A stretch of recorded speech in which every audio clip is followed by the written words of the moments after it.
Dr. Emma Thompson stood quietly in the xenobiology laboratory aboard the research station called Harmony. The room was filled with strange specimens from distant planets. On her work table sat several crystal-like objects from a planet called Kepler 442b. These crystals glowed with soft blue light and made pretty rainbow patterns on the white walls. Emma had been working with these alien crystals for 3 weeks now. They were beautiful but very dangerous. Each crystal was sharper than any knife and could cut through almost anything. That's why they were kept inside a special magnetic field that held them safely in place. The laboratory was shared by several different alien species. Emma was the only human, but she worked alongside some very interesting creatures. There was Keth, an alien who looked like a person made of water living inside a clear suit. Her body was blue and moved like liquid, and she could change her shape whenever she wanted. Then there was Vex, who was made entirely of living crystal. His body looked like a walking diamond that could change colors depending on his mood. Right now he was glowing soft green, which meant he was happy and relaxed. The third alien in the lab was Nox. He was the strangest of all. Nox was made of gas and lived inside a special container that looked like a robot suit. You could see his cloudy, purple form swirling around inside the clear helmet part of his suit. Emma was carefully taking measurements of one of the crystals when something went wrong. The power in the laboratory flickered for just a second. But that 1 second was enough to make the magnetic field holding the crystals fail completely. Without warning, the crystals exploded outward like pieces of a broken glass bottle. But these pieces were much more dangerous than regular glass. They flew through the air like tiny swords, spinning and cutting through everything in their path. Emma tried to protect herself. She threw her arms up in front of her face and turned away from the explosion. But she wasn't fast enough. 3 large pieces of crystal sliced deep cuts into her arm. Another piece cut a long gash in her leg. Red blood began flowing down her arm and leg. The cuts were deep and hurt badly, but Emma stayed calm. She had been hurt before and knew what to do. The 3 aliens, however, were not calm at all. Ketha's water-like body began moving very fast inside her suit. Her blue color changed to dark purple, which meant she was very scared. "Emergency! Emergency!" she shouted through her suit speaker. "The human is broken. Her body is leaking."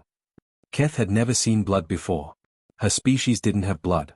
When they got hurt, they just changed their shape to fix the problem. Seeing red liquid coming out of Emma's body was the most frightening thing she had ever witnessed. Vex's crystal body immediately changed from green to bright red, then to flashing orange. These were the colors his species used to show extreme fear and panic. "Her structure is failing," he said in a voice that sounded like glass breaking. "The human's physical form is coming apart." Nox's gas-like body inside his suit began spinning around very fast. His purple color became much darker, almost black. "We must call for medical help right now," he said. "Her body matrix is completely damaged." The 3 aliens had never seen anything like this before. In their worlds, when someone got hurt, their body would automatically fix itself. Keth could reshape her liquid form around any injury. Vex's crystal body would grow new pieces to replace broken parts. Nox could simply move his gas away from damaged areas of his suit. But humans were different. When humans got hurt, they bled, and their bodies didn't automatically fix themselves. To the aliens, Emma looked like she was dying. Emma looked at her injuries and saw that they were deep but not life-threatening. She had seen worse cuts before. "It's okay, everyone," she said in a calm voice. "I'm fine. These are just cuts. They're not serious." But her calm words only made the aliens more frightened. To them, Emma's calm behavior could only mean one thing. The injury had damaged her brain and she didn't understand how badly hurt she was. Keth immediately started calling for emergency medical transport. This was a process that would take at least 3 hours because they were in a remote part of space, far from any major medical facilities. While Keth was making emergency calls, Emma walked over to the wall where the first aid kit was kept. Every laboratory on the station had one, just in case someone got hurt. "Human Emma!" Vex shouted, his crystal body now flashing bright red. "You must not move. Stay still or you will damage yourself more." Emma opened the white metal box and pulled out antiseptic wipes, bandages, and other medical supplies. "I need to clean these cuts," she explained. "If I don't, they might get infected with bacteria." The 3 aliens watched in growing horror as Emma tore open a small packet with her teeth. The packet contained a wet cloth that smelled sharp and clean. "She is going to hurt herself more." Nox cried out, his gas form swirling frantically inside his suit. "The injury has damaged her mind. She doesn't know what she's doing." Emma began wiping the antiseptic cloth over her deepest cut. Her face tightened a little because it stung, but she continued cleaning the wound with practiced movements. To the aliens, watching Emma deliberately cause herself more pain was like watching someone hit themselves with a hammer while claiming it would help them feel better. Emma finished cleaning the smaller cuts on her arm and looked at the deepest wound. It was about 3 inches long and she could see it was too deep to heal properly on its own. She would need to stitch it closed, just like her mother had taught her when she was 10 years old. From the first aid kit, Emma pulled out a small plastic package. Inside was a curved needle attached to a thin thread. This was called a suture kit, and every human knew how to use one for basic injuries. Vex's crystal body went completely black. This was something that happened to his species when they were so shocked that they couldn't think properly. It was like fainting, but for crystal beings. "What is that sharp thing?" he whispered when his color came back. "It's a needle for stitching," Emma explained as she carefully opened the package. "I need to sew this cut closed so it heals the right way." She threaded the needle just like sewing a piece of cloth, except she would be sewing her own skin. Emma had done this twice before in her life. Once when she cut herself cooking dinner, and once when she fell off her bicycle as a teenager. Nox's purple gas form began moving around his suit like a tornado. His species had never seen anything so terrifying. "She has a torture device. The human has completely lost her mind." Emma held the needle up to the light to make sure the thread was secure. The 3 aliens watched with absolute horror as she positioned the sharp point against the edge of her open wound. "Please stop." Keth cried out, her liquid body thrashing inside her suit. "You are going to hurt yourself worse." "I'm not hurting myself," Emma said patiently. "I'm fixing the damage." She pushed the needle through her skin on one side of the cut, then through the skin on the other side, and pulled the thread tight. This brought the 2 edges of the wound together. It hurt, but it was a familiar kind of hurt that Emma knew was necessary. The aliens couldn't believe what they were seeing. To them, Emma was deliberately stabbing herself with a sharp object while acting like it was perfectly normal. Vex's body began flickering between black and red like a broken light. "She is piercing her own flesh," he said in a voice full of horror.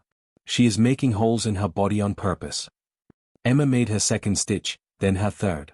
Each time she pushed the needle through her skin, the aliens became more upset. Keth began releasing stress chemicals that made the whole laboratory smell like rotten fish. This was something her species did when they were extremely frightened. "This must be some kind of human mental breakdown," Nox declared. His gas form was now pressing against all sides of his suit as he tried to get away from what he was seeing. Her species must go insane when they are injured. Emma was now halfway done with her stitches. She had 2 more to go. "I promise this is completely normal for humans," she said as she worked. "We learn to do this when we are children." This statement made everything worse. The aliens were now convinced that human society was based on teaching children to torture themselves. "Your young are trained in self-harm?" Keth asked, her voice shaking with disbelief. "We're trained in first aid," Emma corrected. "These are medical skills, not torture." But the aliens couldn't understand the difference. To beings whose bodies healed automatically, the idea of deliberately causing more injury to fix an injury made no sense at all. Vex managed to stabilize his color long enough to speak. "Your people teach children to stab themselves with sharp objects." "We teach them to take care of injuries, yes," Emma replied as she made her 4th stitch. "Human bodies don't heal the same way yours do. We have to help the healing process." Emma tied off her 5th and final stitch, then cut the extra thread with small scissors from the first aid kit. She looked at her work with satisfaction. The wound was now closed properly and would heal much faster. "There," she said, wrapping a clean bandage around her arm. "All finished." The aliens stared at her in complete silence. They were trying to understand what they had just witnessed. In their minds, Emma had just performed surgery on herself while fully awake and without any pain medicine. To them, this was either the bravest thing they had ever seen, or the most disturbing. Ketha's liquid body had stopped thrashing, but she was still dark purple with fear. You deliberately hurt yourself 5 times, to help yourself." "That's right," Emma said, testing her arm to make sure the stitches were secure. "The short-term pain prevents long-term problems." Nox's gas form had slowed its spinning, but he was still very agitated. "This is beyond our understanding. Your species inflicts controlled damage as a healing method." "When necessary, yes," Emma confirmed. Vex's crystal body was now a confused swirl of colors. "And all humans know how to do this terrible thing." "Most humans know basic first aid," Emma said. "It's considered an important life skill." The emergency alarm was still ringing throughout the laboratory, calling for medical help that wouldn't arrive for hours. But Emma was no longer bleeding, her wounds were properly closed, and she felt much better. The aliens, however, would need much longer to recover from what they had witnessed. They now saw humans as beings who could calmly inflict pain on themselves while claiming it was helpful. To them, this was both terrifying and impressive. Dr. Marcus Webb arrived at the laboratory 20 minutes after the emergency alarm started ringing. He was the only other human on the space station, and he worked as the chief medical officer. Marcus had been in the middle of checking supplies in the medical bay when he heard the alarm. When he entered the lab, he found a very strange scene. Emma was sitting calmly at a desk, her arm neatly bandaged, looking perfectly fine. But the three aliens were in various states of panic and were trying to hold her down in her chair. Ketha's liquid body was wrapped around Emma's legs, trying to keep her from moving. Vex was using his crystal arms to hold Emma's shoulders, and Nox had positioned his gas-filled suit to block her from reaching the first aid kit. "What's happening here?" Marcus asked, looking confused. "The human female has lost her mind," Keth exclaimed, her blue body still dark with stress. "She has been torturing herself with sharp metal tools. We stopped her from continuing the self-harm behavior," Vex added, his crystal body flashing worried orange colors. "She was stabbing herself repeatedly while claiming it was medical treatment." Nox's gas forms swelled frantically in his suit. She even admitted that human children are taught these terrible self-torture techniques. Her entire species must suffer from collective mental illness. Marcus looked at Emma's professionally bandaged arm and saw the neat stitchwork visible through the clear medical tape. He immediately understood what had happened. "Oh," he said with a slight smile. "Emma, did you perform first aid on yourself?" "Yes," Emma said, relief clear in her voice. "I tried to explain that it was normal, but they think I've had some kind of mental breakdown." Marcus turned to address the three aliens, who were still holding Emma in place. "You can let her go. She hasn't hurt herself. She's actually helped herself heal faster." "Impossible." Vex's crystal body flashed bright red. "We witnessed her pierce her own flesh multiple times with a sharp implement." Marcus walked over to the wall display and activated the holographic projector. "Let me show you something that might help explain human biology." A three-dimensional image of human skin appeared in the air above them. The image showed all the different layers: the outer skin, the inner skin, the fat layer, and the muscle underneath. "Human bodies are very different from yours," Marcus explained. "When we get injured, our bodies cannot automatically repair themselves like yours can." He touched the display, and it showed what happened when human skin was cut. Unlike the aliens' bodies, the human skin stayed damaged and began to leak blood. When Keth gets injured, her liquid body simply flows around the damage and repairs itself, correct? Marcus asked. Keth nodded, her body still wrapped protectively around Emma's legs. "Yes. Injury is temporary. We reshape ourselves to fix any problems." Marcus pointed to Vex. "And when your crystal structure is damaged, your body grows new crystal to replace the broken pieces."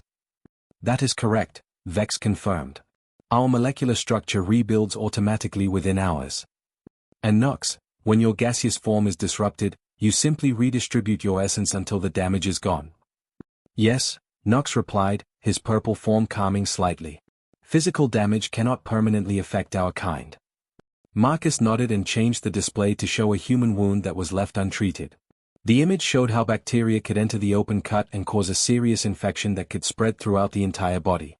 "Human bodies don't heal like yours," Marcus explained.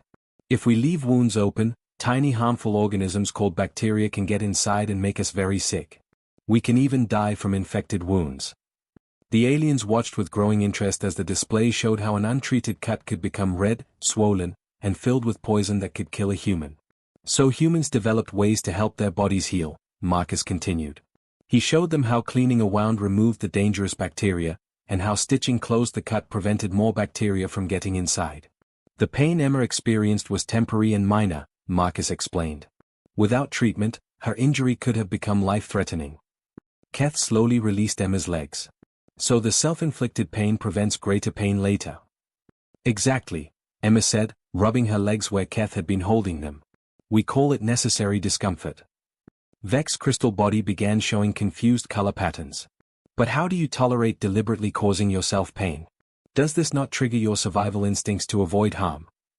Marcus smiled. Human children are taught from a very young age that some pain is helpful pain. We learn to tell the difference between harmful pain that warns us of danger, and therapeutic pain that helps us heal. Your species trains its young to overcome their natural fear responses. Knox asked, his gas form now completely still with fascination. In controlled situations, yes, Emma replied. A human parent will teach their child to clean cuts with antiseptic, even though it stings. We learned that avoiding small pain now can prevent much bigger pain later. The aliens were beginning to understand, but the concept still seemed alien to them. Their species had never needed to develop tolerance for self-inflicted pain because their bodies handled healing automatically. So every human knows how to perform these procedures. Vex asked. Basic first aid is taught in schools, Marcus confirmed. Most humans can clean wounds, apply bandages, and perform simple stitches if necessary. The three aliens looked at Emma with new respect and a little fear. They were realizing that every human they had ever met possessed knowledge and skills that seemed impossibly brave to other species. Within 2 hours, word about the human self-surgery incident had spread to every corner of the space station. Aliens from 12 different species left their workstations and gathered in the main observation deck to see what everyone was talking about. Commander Beth Harrison, the station's human diplomat, had heard about the situation and came to help explain. She found Marcus and Emma setting up a medical hologram projector while dozens of aliens crowded around them. The audience was unlike anything the station had ever seen. There were tall, insect-like creatures with 6 arms and compound eyes. Rock-based beings who looked like walking mountains sat next to energy creatures that glowed with their own light. Flying aliens with wings like butterflies hovered above ground-dwelling species that looked like giant worms. All of them had come to see the humans demonstrate their torture-healing methods. Before we start, Beth announced to the crowd, I want everyone to understand that what you're about to see is completely normal for humans. No one will be hurt today. A nervous murmur passed through the crowd. Many of these aliens had worked with humans for years but had never seen their medical practices. Marcus activated the hologram, and a perfect three-dimensional image of a human arm appeared floating in the air. Human medicine works differently than yours, he began. We have to fight against our body's natural decay. He made the hologram show a cut appearing on the arm. Watch what happens if we do nothing to treat this injury. The simulation showed the cut becoming infected. Green and yellow pus formed around the wound. Red lines spread up the arm as the infection moved through the blood system. Finally, the entire hologram human collapsed as the infection reached the heart. Several aliens made sounds of distress. A few of the more sensitive species had to look away. Now let me show you the human medical response, Marcus said. The hologram rewound, and he demonstrated cleaning the wound with antiseptic. The crowd watched as the holographic human poured burning liquid directly onto the open cut. The human figure's face showed pain, but it continued the treatment. Gree, a mantis-like alien whose species healed by shedding their entire skin, clicked his sharp mouth parts nervously. The human deliberately puts acid on damaged tissue. It's not acid, Emma explained. It's antiseptic. It kills harmful bacteria that could cause infection. Yes, it hurts, but it prevents much worse pain later. The demonstration continued with stitching. Marcus showed the hologram human pushing a needle through its own skin, again and again, while the alien audience watched in fascinated horror. A butterfly-like alien named Zell fluttered her wings rapidly with distress. The human stabs itself multiple times while conscious. We stay awake so we can do the work properly, Beth explained. Being unconscious would make it impossible to treat ourselves. But the demonstration was just beginning. Marcus showed them examples of more advanced human medicine. The hologram displayed humans cutting each other open to repair internal organs. It showed humans drilling holes in skulls to relieve pressure on the brain. It showed humans breaking and resetting bones that had healed incorrectly. Half the alien audience was now showing signs of extreme distress. Yell, an energy being who communicated through musical tones, was making sounds like a broken piano. Humans regularly rendered each other unconscious and then cut into their bodies. We call it surgery, Marcus said. It's our most advanced medical art. A rock-like alien named Tor, whose species was nearly impossible to damage, rumbled in his deep voice. And humans performed these cutting procedures on themselves. When necessary, yes, Emma nodded. Every human learns basic self-surgery for emergencies. This revelation shocked even the warrior species in the audience. Jex, a predator alien whose people prized bravery above everything else, spoke with new respect in his voice. Your species trains even your civilians to perform battlefield medicine. We have to, Beth replied. Human bodies require constant maintenance. Marcus continued the demonstration by showing human medical tools. He displayed scalpels for cutting flesh, needles for injecting medicine, and bone saws for cutting through skeleton. Each tool was designed to harm the human body in very specific ways. These instruments look like torture devices, observed Quinn, a slug-like alien whose species could regrow entire body parts. To us, they're healing tools, Emma said. Every human medical procedure involves controlled damage to prevent uncontrolled damage. The most shocking revelation came when Marcus explained that humans taught these skills to their children. He showed images of human parents teaching small humans to clean cuts, apply bandages, and recognize serious injuries. Your young ones are trained from birth to engage in self-harm, asked Zara, a plant-like being whose species photosynthesize their injuries away. They're trained to take care of themselves and others, Beth corrected. It's considered basic knowledge, like learning to walk or speak. The alien audience sat in stunned silence as they processed this information. They had always thought of humans as a peaceful, diplomatic species. Now they were learning that every human was trained from childhood in what other species considered advanced torture techniques. Jex spoke again, his voice full of admiration. Your people possess warrior-level pain tolerance, yet you use it for healing rather than fighting. That's a good way to put it, Emma agreed. As the demonstration ended, the aliens began to understand that humans were far more resilient and brave than they had ever imagined. Every human they had ever met carried knowledge that would terrify most other species, yet humans used this knowledge to help rather than harm. The galaxy's perception of humanity had changed forever. 3 weeks after the medical demonstration, disaster struck the space station. A powerful explosion in the main power core sent metal debris flying through the engineering section like deadly missiles. The blast was so strong that it damaged the primary medical bay, leaving only basic emergency equipment working. Vex had been working in engineering when the explosion happened. A large piece of twisted metal hit him directly in the chest, creating a long crack that ran through his crystal body from top to bottom. For his species, this kind of damage was extremely dangerous. If the crack spread, his entire crystal structure could shatter like a broken window. Emma was in the laboratory when she heard the explosion. She grabbed her first aid kit and ran toward the engineering section, arriving before any of the medical team. She found Vex lying on the floor, his crystal body flickering weakly between dim colors. The crack in his chest was getting longer. Every few seconds, tiny spiderweb fractures spread out from the main break. Vex's natural repair systems were trying to fix the damage, but the crack was too big and spreading too fast. Vex, can you hear me? Emma asked, kneeling beside him. Emma, Vex whispered, his voice sounding like breaking glass. My matrix is failing. The damage is too extensive for self-repair. Emma looked around and saw that other aliens were arriving, but none of them knew what to do. Keth was making panicked sounds, and Nox was spinning frantically in his suit. The medical team was still minutes away, and the reconstruction chambers in the medical bay were not working. Emma had never treated a crystal being before, but she understood the basic problem. The crack needed to be stopped from spreading, just like stopping bleeding in a human. She needed to stabilize Vex's structure until proper medical help arrived. She spotted an engineering repair kit nearby and grabbed a tube of emergency hull sealant. This was normally used to fix cracks in the station's outer wall, but Emma thought it might work on crystal too. This is going to feel strange, Emma told Vex as she opened the tube. I'm going to fill the crack to stop it from getting bigger. Vex's body flickered with what Emma now knew was his species' version of pain. You would attempt medical intervention on an unknown physiological structure. I have to try, Emma said. She began carefully squeezing the thick sealant into the crack, starting from the bottom and working her way up. The principle is the same as human first aid, stop the damage from getting worse. The other aliens watched in amazement as Emma applied the same calm logic she had used on herself. She treated the crack like a wound that needed to be closed. She used small metal supports from the repair kit to reinforce weak spots in Vex's structure, just like she would use splints to support a broken bone.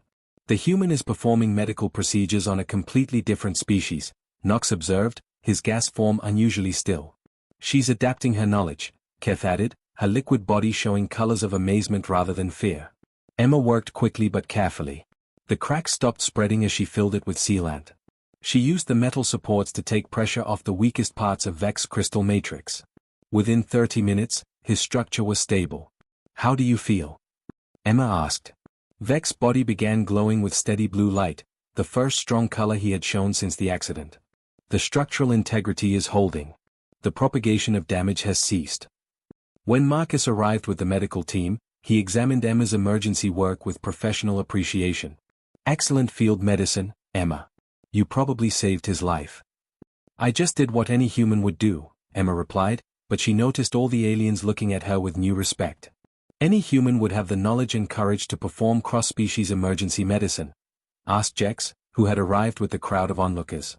Emma thought about it. We learn to adapt our medical knowledge to different situations. I've never treated a crystal being before, but the basic ideas are the same. Word of Emma's life-saving treatment spread through the station even faster than news of her self-stitching had. Within days, she found herself appointed as the station's emergency response specialist. Her new job was to teach other species adapted versions of human first aid techniques. The training sessions became very popular. Species that had never needed medical knowledge found themselves fascinated by human methods. The warrior aliens appreciated the practical nature of human medicine. The scientist aliens were impressed by the logical approach to biological problems. Vex became Emma's most enthusiastic student. His crystal body now had a permanent scar where Emma had saved his life, and he wore it proudly. The human demonstrated exceptional courage, he told everyone who would listen. She performed therapeutic intervention on an unknown biological matrix without hesitation. The other aliens never completely got over their horror at watching humans calmly hurt themselves for medical reasons. But they came to understand that this ability represented something special about humans, the willingness to endure necessary pain to prevent greater suffering. 6 months later, Emma received the station's highest medal for medical service. The citation read, "For extraordinary bravery in the practice of therapeutic intervention without anesthetic support, and for pioneering interspecies emergency medicine."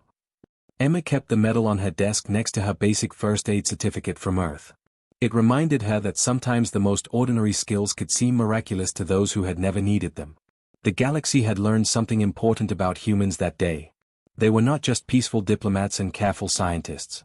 They were a species tough enough to train their children in self-surgery, brave enough to use pain as a medical tool, and adaptable enough to save lives across completely different biology types.